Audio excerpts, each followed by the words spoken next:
session in the crash course series of elementals examination, and in the last session we have discussed some of the very important cases on CRPC. आज के session में हम कुछ cases की बात करेंगे जो आईपीसी से काफी ज्यादा रेलेवेंट और इम्पोर्टेंट है. इन केसेस को आज हम कवर करेंगे. ये केसेस सारे ही cases exam point of view से हमारे लिए सुपर इम्पोर्टेंट है. तो इसको हम साथ में सिंपल फॉर्मेट में कवर करते हैं, देखते हैं हमें क्या याद रखना है, क्या याद नहीं रखना है, कहाँ से क्वेश्चंस आ सकते हैं, कहाँ से क्वेश्चंस नहीं आ सकते हैं. The very first case in this session will be Lakhvir Singh versus state of Punjab. Landmark case है, 2021 का केस है, डिवीजन बेंच केस है. Justice Sanjay Kishan Kaul and justice Hrishikesh Rao ने जजमेंट लिखा है.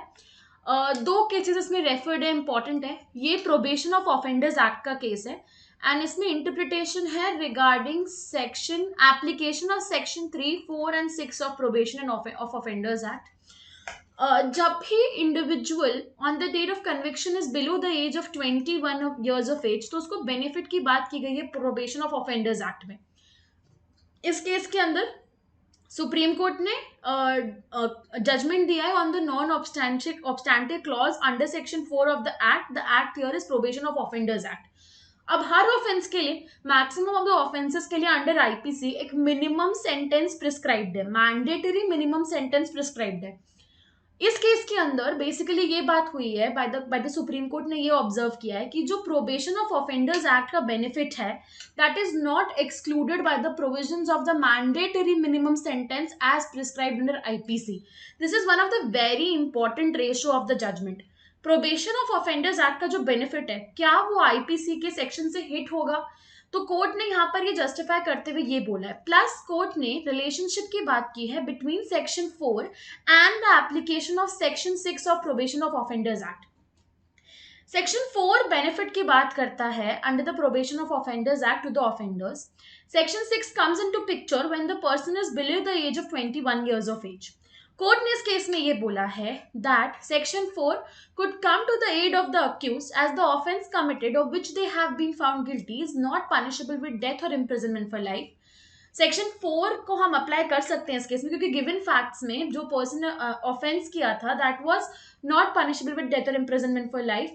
But the court also added that since they were under the age of 21 years on the date of offence and not the date of conviction, section 6 could not come into their aid. वो section 6 में benefit claim नहीं कर सकते क्योंकि वो below the age of 21 years तो थे, but वो थे at the date of offence and on the date of conviction they were not below the age of 21 years of age. तो section 6 cannot come into their play because for the application of section 6 of probation of offenders act, it is important that the person is below the age of 21 years at the day of conviction. So in this in this present case, since the offenders were not below the age of 21 years, thus section 6 cannot come into picture. Now talking about section 4 का application, yes, section 4 was made applicable to the given facts and circumstances because the offense the offenders committed was not punishable with death or imprisonment for life. So this was made applicable in the Lakhveer Singh case. Moving further, Ram Ratan versus State of Madhya Pradesh 2022 का judgment है. Justice N.V. Ramana, A.S. Bopanna and Hima Kohli are the judges for this case.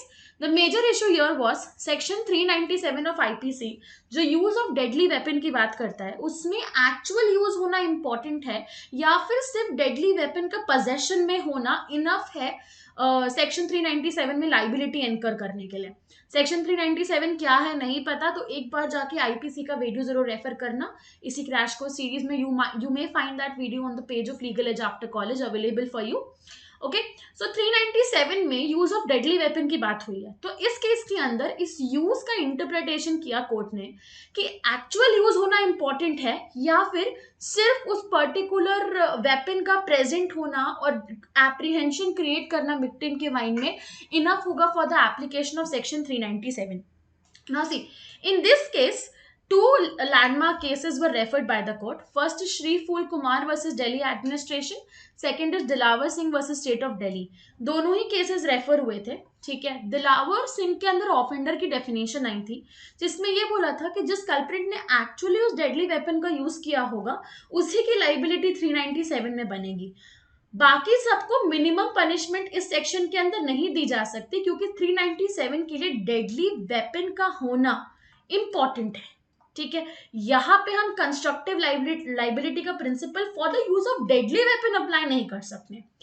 Now talking about the case of Ram Ratan, इस case में court ने ये बोला कि use of weapon जो है वो इम्पॉर्टेंट है 397 के लिए, लेकिन यूज ऑफ वेपन का मतलब ये नहीं है कि उससे एक्चुअली फायर किया जाए। यदि वो फायर आर्म है तो उससे फायर हो, यदि वो नाइफ है तो उसे चलाया जाए। यदि इस फायर आर्म का या फिर उस नाइफ का यूज इसलिए किया जा रहा है ताकि एक फियर क्रिएट किया जा सके in the victim of the mind, in the mind of the victim, तो भी वो 397 के लिए सफिशिएंट होगा। This is very important for the application of 397। यदि एप्रीहेंशन क्रिएट हो रहा है विक्टिम के माइंड में तो ये इनफ है टू अप्लाई क्रिमिनल लाइबिलिटी, ठीक है। यहाँ पर कोर्ट ने 397 के बारे में ये स्पेसिफिक जजमेंट दिया है।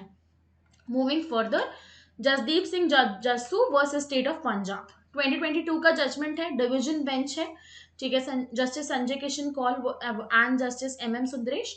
बहुत सारे केसेस इसमें रेफर्ड है। This is about section 34 common intention and जिसे हम कंस्ट्रक्टिव लाइबिलिटी भी कहते हैं इंडिविजुअल की, ठीक है। अब देखो सिंपल सी बात है, 34 कब इनटू पिक्चर आता है? जब भी एक या एक से ज्यादा लोग कॉमन इंटेंशन के फर्दरेंस में कोई भी एक्टिविटी करें तो सेक्शन 34 इनटू पिक्चर आ जाता है। जो केसेस रेफर्ड है वो है Suresh versus state of UP, Lallan Rai versus state of Bihar, Ahirwar versus state of MP and Barendra Kumar Ghosh. ये तो काफी पुराना और लैंडमार्क केस है जो सेक्शन 34 में हम अपने IPC बुक्स में कब से पढ़ते हुए आ रहे हैं, ठीक है। कोर्ट ने सेक्शन 34 के एप्लीकेशन को लेके कुछ प्रिंसिपल्स और गाइडलाइंस लेकर ही इस केस के अंदर कोर्ट ने कुछ बातें कही।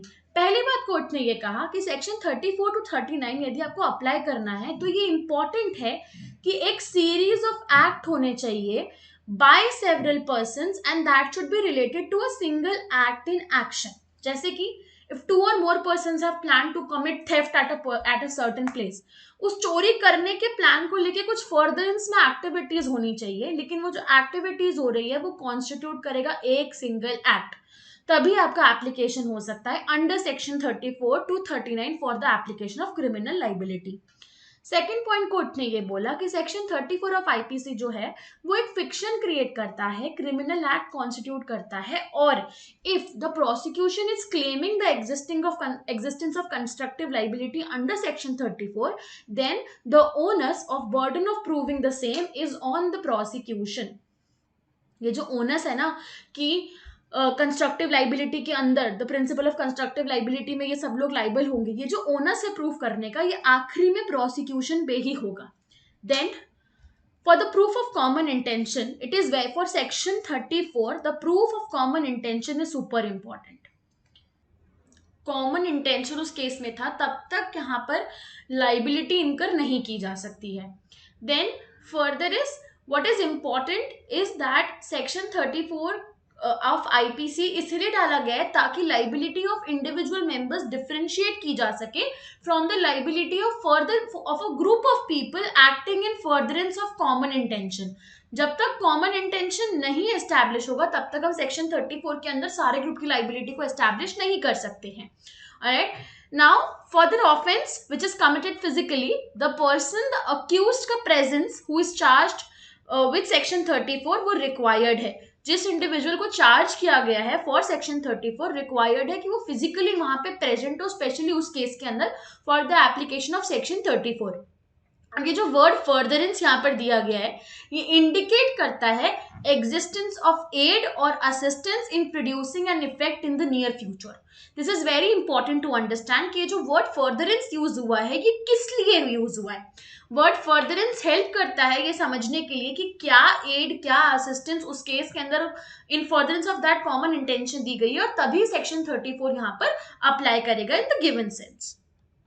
Then the next case is Rehana Begum versus state of Assam and other, 2022 का जजमेंट है। Justice DY Chandrachud and justice Bela Trivedi का जजमेंट है। इस केस के अंदर स्पेसिफिकली हाई कोर्ट के डिसीजन में इस केस के अंदर दो सेक्शंस यूज हुए हैं। पहला है सेक्शन 494, दूसरा है सेक्शन 495। अब 494 क्या बोलता है? It deals with the offence of marrying again during the life time of existing spouse. इसे हम जनरल टर्म्स में बायगेमी भी बोलते हैं, ठीक है, जब भी आपका एक लिविंग स्पाउस और आपका एक एग्जिस्टिंग मैरिज ऑलरेडी एग्जिस्ट करता है और आप उसकी ड्यूरिंग हिज लाइफ टाइम आप किसी और के साथ मैरिज में एंटर करते हो, तो you are committing the offence of bigamy under section 494। Further 495 deal करता है with the offence of concealment of the former marriage from the person with whom subsequent marriage is contracted. एक marriage already थी, आपने उस marriage के बारे में अपने नेक्स्ट पार्टनर को नहीं बताया जिससे आपने मैरी किया है, तो आपने अपने फॉर्मल मैरिज को कंसील किया है from your second marriage partner, then you are committing the offence of section 495। अब इस केस में क्या हुआ, इस केस में ये बात हुई कि सुप्रीम कोर्ट ने ये ऑब्जर्व किया that the high court decision to allow the criminal proceeding to proceed for the offences under section 494 and 495 of IPC, which deal with bigamy, despite the family's court finding that the wife did not have a subsisting prior marriage which would constitute an abuse in power।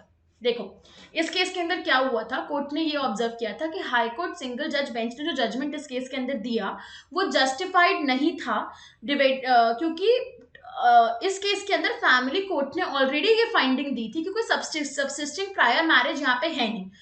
तो without considering the finding given by the family court, high court ने इस case के अंदर decision दे दिया और allow कर दिया criminal proceeding to proceed, जबकि जो prima facie report family court ने दी थी वो ये बोल रही थी that there were no subsisting prior marriage. अब जब सबसिस्टिंग प्रायर मैरिज है ही नहीं according to the prima facie investigation by the family court, तो कैसे 494 और 495 यहाँ पे अप्लाई कर सकता है। तो यहाँ पर सुप्रीम कोर्ट ने ये बोला कि हाई कोर्ट ने जस्टिफाइड नहीं करा, हाई कोर्ट ने करेक्ट नहीं किया by proceeding, even though there was a report by the family court which simply stated that there was no subsisting prior marriage. अब जब सबसिस्टिंग प्रायर मैरिज है नहीं और हाई कोर्ट ने बिना फैमिली कोर्ट की रिपोर्ट को कंसिडर करे आगे जजमेंट को कंटिन्यू कर दिया और कोर्ट को टेकन अप कर दिया, तो सुप्रीम कोर्ट ने इस पूरी प्रोसेस को अब्यूज ऑफ प्रोसेस बोला, क्योंकि it's important to take into consideration the evidences available at the lower court level. यहाँ पे लोअर कोर्ट लेवल पे जो इन्वेस्टिगेशन था उसको प्रॉपरली कंसिडर नहीं करा हाई कोर्ट ने, बिना उसके एप्रिसिएशन और कंसिडरेशन के कंक्लूजन दे दिया। तो कोर्ट ने कहा था कि ये हाईली कंटेंशियस मैटर है, क्योंकि बिना किसी justification, because the evidences available on the record were not appreciated by the high court.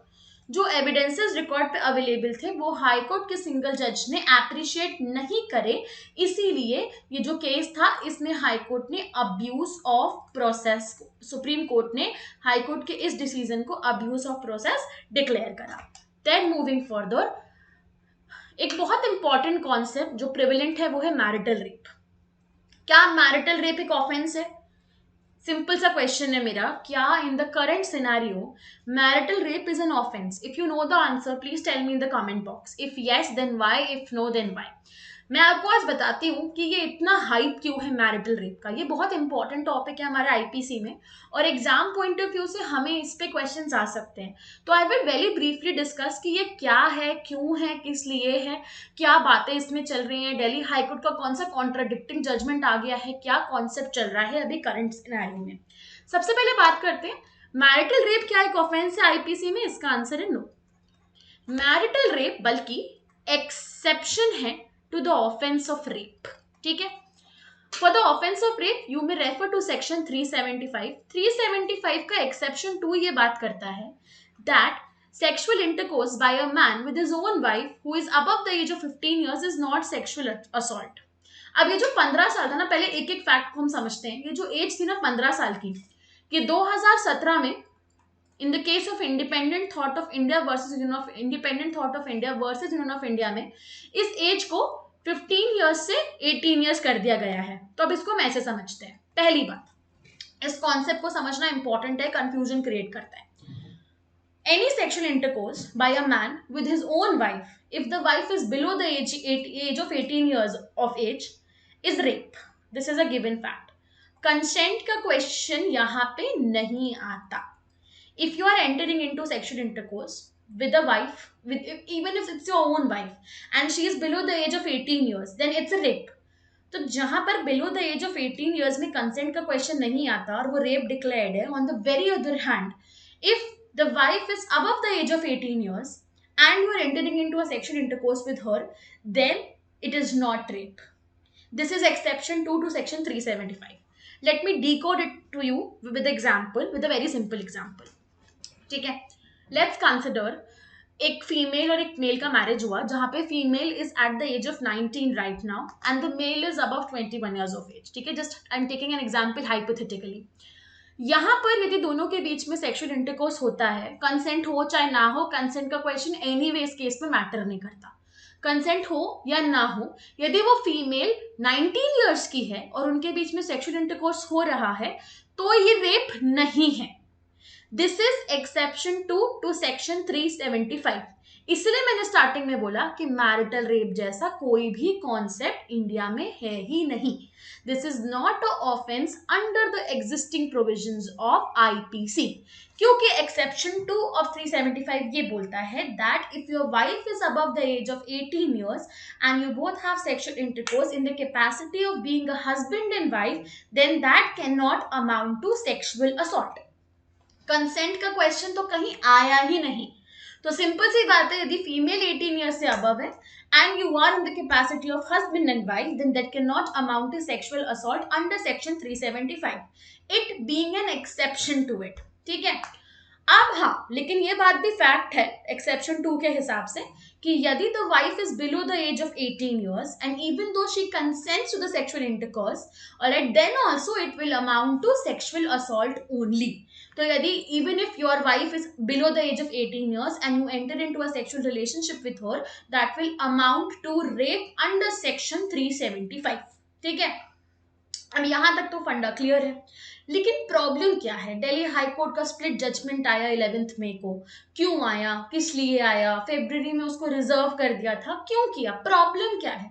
Problem ये है कि ये जो एक्सेप्शन 2 है ये बात कहता है कि एक हस्बैंड और वाइफ के बीच में कंसेंट की कोई बात ही नहीं है, जबकि कंसेंट कितने बड़ा फैक्टर है. हमने द पिंक मूवी देखी थी रेप वाली 375 में, जिसमें अमिताभ बच्चन का डायलॉग भी है, no means no, that means consent वाली बात वहां पे हो रही है. तो जब कंसेंट इतना इंपॉर्टेंट रोल प्ले करता है सेक्शन 375 में, तो मैरिटल इंटरकोर्स के बीच में कंसेंट का क्वेश्चन क्यों नहीं है? Why it is an exception to section 375? This is the major issue regarding the judgement of Delhi high court for now. ठीक है, तो ये बात तो क्लियर हो गई हमारा फंडा अभी यहाँ पर कि मैरिटल रेप जैसा कोई भी ऑफेंस हमारे कॉन्स्टिट्यूशन में नहीं है यदि wife is above the age of 18 years. ठीक है, wife above the age of 18 years है तो मैरिटल रेप जैसा कोई कॉन्सेप्ट हमारे यहाँ पे पनिशेबल है ही नहीं. हाँ, आपकी वाइफ यदि below the age of 18 years है तो आप फिर भी रेप, तो then the wife can go and file a case for rape here. Alright, now what happened after 2012 Nirbhaya case, Verma committee form हुई थी और वर्मा कमेटी ने ये रिकमेंड किया था कि मैरिटल रेप को हमें क्रिमिनलाइज करना चाहिए. ठीक है, लेकिन गवर्नमेंट ऑफ इंडिया ने इसको लुक नहीं किया और कोई भी लेजिस्लेटिव रिफॉर्म नहीं आया. ठीक है, कोई भी legislative reform specifically marital rape के केस में नहीं आया. उसके बाद क्या हुआ, एक केस फाइल हुआ RIT foundation versus union of India and others and connected matters का. कनेक्टेड मैटर्स इसलिए क्योंकि बहुत सारे लोगों ने सिमिलर केस के ऊपर PIL फाइल करी. 2015 में सबसे पहले NGO ने पिटिशन फाइल की थी, legality of the marriage exception in the rape laws. This is exception 2 जो हमने अभी डिस्कस किया ना 375 का, उसी की लीगैलिटी को लेके यहाँ पर केस फाइल हुआ. 2016 में एफिडेविट मांगा सेंटर से और सेंटर ने एफिडेविट भी सबमिट किया, लेकिन फिर ये केस इनटू वेन चला गया और होल्ड पे चला गया. फाइनली दिसंबर 2021 में इस केस को रिज्यूम किया गया. फरवरी 2022 के अंदर दिल्ली हाई कोर्ट ने अपना स्टैंड रिजर्व किया और सेंटर को स्टैंड लेने के लिए बोला इस इशू पे. फाइनली 11 मई 2022 को ये हुआ कि कोर्ट ने एक स्प्लिट डिसीजन दिया. स्प्लिट डिसीजन मतलब डिवीजन बेंच थी हाई कोर्ट में, दोनों जजेस ने अपना अपना ओपिनियन दिया. ठीक है, तो 2 ओपिनियंस हो गए. अब ये फाइनली डिसाइड होगा बाय द सुप्रीम कोर्ट. तो हमारे लिए एग्जाम पॉइंट ऑफ व्यू से अभी दिल्ली हाई कोर्ट का ये स्प्लिट डिसीजन कहीं ना कहीं इंपॉर्टेंट है और हमसे पूछा जा सकता है. अब हम दोनों जजेस की इसमें कोरम थी जस्टिस राजीव शक्धर की एंड जस्टिस श्री हरिशंकर की. दोनों जजेस ने अलग अलग स्टैंड्स दिए, इसको थोड़ा सा समझ लेते हैं. जस्टिस शक्धर ने ये बोला कि ये जो एक्सेप्शन है जो कि मैरिटल रेप को पनिशेबल ऑफेंस नहीं बोलता है, this is violative on account of article 14, 15, 19, 1A and Article 21 of the Indian Constitution, and these are liable to be struck down. Justice Rajiv Shakdher ने ये बोला कि यदि husband enters into a sexual intercourse with his wife who is above the age of 18 years without her consent, then that should amount to rape. तो उन्होंने बोला कि ये जो एक्सेप्शन है इसे स्ट्रक डाउन करो और मैरिटल रेप को ऑल टुगेदर एक न्यू और सेपरेट ऑफेंस डिक्लेयर करो. ठीक है, उन्होंने बोला मैरिटल रेप को न्यू और सेपरेट ऑफेंस डिक्लेयर करो. उन्होंने एक और बात बोली, उन्होंने ये बोला कि ये जो रिलेटिव प्रोविजन है 376 क्लॉज 2 क्लॉज एफ में, 376 क्लॉज 2 क्लॉज एफ जो है वो बात करता है रेप बाय अ रिलेटिव की. ठीक है, इसमें हस्बैंड नहीं फॉल कर सकता, उन्होंने ये भी क्लैरिफाई करा. तो उन्होंने कहा क्योंकि रिलेटिव की डेफिनेशन में हस्बैंड नहीं फॉल कर सकता, इसलिए जो प्रिजम्पशन है अंडर सेक्शन 114A ये यहाँ पर अप्लाई नहीं करेगा. ये दो बातें इन्होंने बोली. On the other hand split decision से मतलब है कि दोनों जजेस का इंडिविजुअली अलग अलग डिसीजन था. जस्टिस श्री हरिशंकर ने ये बोला कि according to him the challenge does not sustain. इन्होंने कहा कि ये जो सेक्शन है, जो एक्सेप्शन है, ठीक है, जो मैरिटल रेप को प्रोहिबिट करता है, ये वैलिड है and this is not violative of article 14, 19 और 21 and it is based on the concept of intelligible differentia having a rational nexus with the object of both the exception and section 375 itself.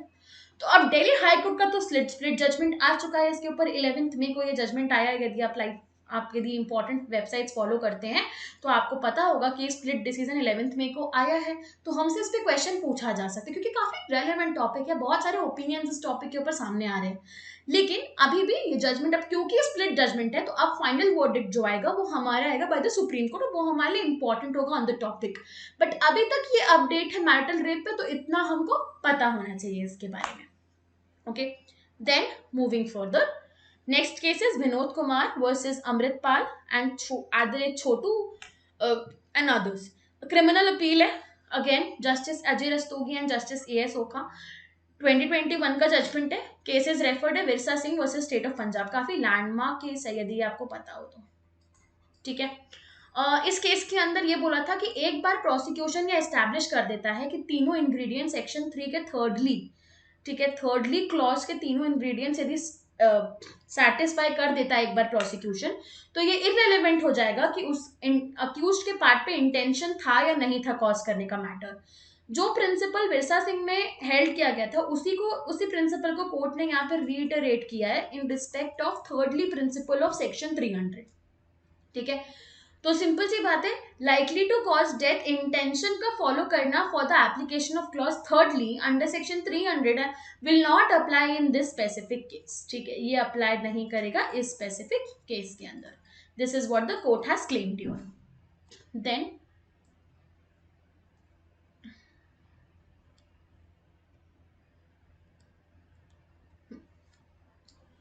the next case is Sheikh Ahmed versus State of Telangana. Justice Ashok Bhushan and justice R Subhash Reddy का case है. 2021 का judgment है. Supreme court ने इसमें kidnapping के essentials के बारे में बात की है. किडनैपिंग और एब्डक्शन के लिए क्या इंपॉर्टेंट होता है उसके एसेंशियल्स कोर्ट ने यहाँ पे लेट डाउन करे. कोर्ट ने कहा है किडनैपिंग और एब्डक्शन ऑफ एनी पर्सन और keeping a person in detention after such kidnapping of person is very important. ठीक है, किडनैपिंग और एब्डक्शन के ऑफेंस के लिए किडनैप करने के बाद उस इंडिविजुअल को अपने डिटेंशन में रखना ये इंपॉर्टेंट है for the offence of kidnapping और एब्डक्शन. उसको थ्रेटन करना टू कॉज डेथ और hurt or by his conduct gives a reasonable apprehension that the person may be put to death or hurt. This is also an important parameter for the offense of kidnapping for ransom under section 364A. 364A के offence को establish करने के लिए supreme court ने इस case में ये तीन प्रिंसिपल्स ले डाउन करे हैं. थर्ड, कॉजेज हर्ट और death to such person in order to compel the government or any foreign state or any government organization or any other person to do something or to pay a ransom. Ransom वाले offence के लिए हम यहाँ पे सिर्फ और सिर्फ 364A की बात कर रहे हैं.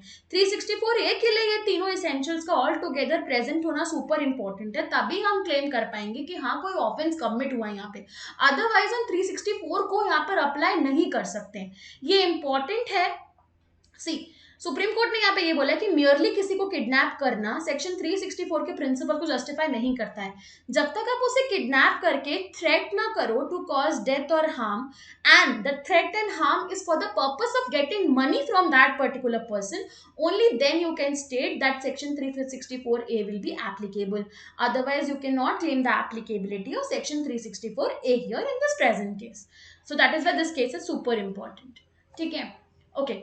So all these were some of the very important cases. Now next we'll discuss some of the important cases from Indian Evidence Act also. CRPC के नहीं देखे हैं तो जाकर देखो, और सब्जेक्ट्स भी चल रहे हैं इसी सीरीज में, एक बार जाओ उसे देखो, सर्च करो. प्लस किसी भी एंट्रेंस एग्जाम को क्रैक करने के लिए हमारे लिए इंपॉर्टेंट है कि हम मॉक्स दें, ताकि मॉक्स से हमें हमारी प्रिपरेशन पता चलती है. 22nd May को we are organizing, there is a free mock available, all India free mock we are organizing today, that is on 22nd May 2022. So you can register for it. अभी तक attempt नहीं किया है तो जाओ उसे attempt करो, उसको देखो, उससे अपनी स्ट्रैटेजी और प्रिपरेशन के बारे में पता करो. And if you like the video, if you want something else, please drop a message in the chat box. If you like the video and if you wish to have more videos like this in the upcoming sessions till your exam, so please do go and subscribe Legal Edge After College and subscribe our channel, get daily updates on the same. And all the best, and test your preparation strategy where you are standing right now, and all the best for the exam. The exam is round the corner. Do not panic, just prepare well and crack it. Okay, thank you so much. All the best.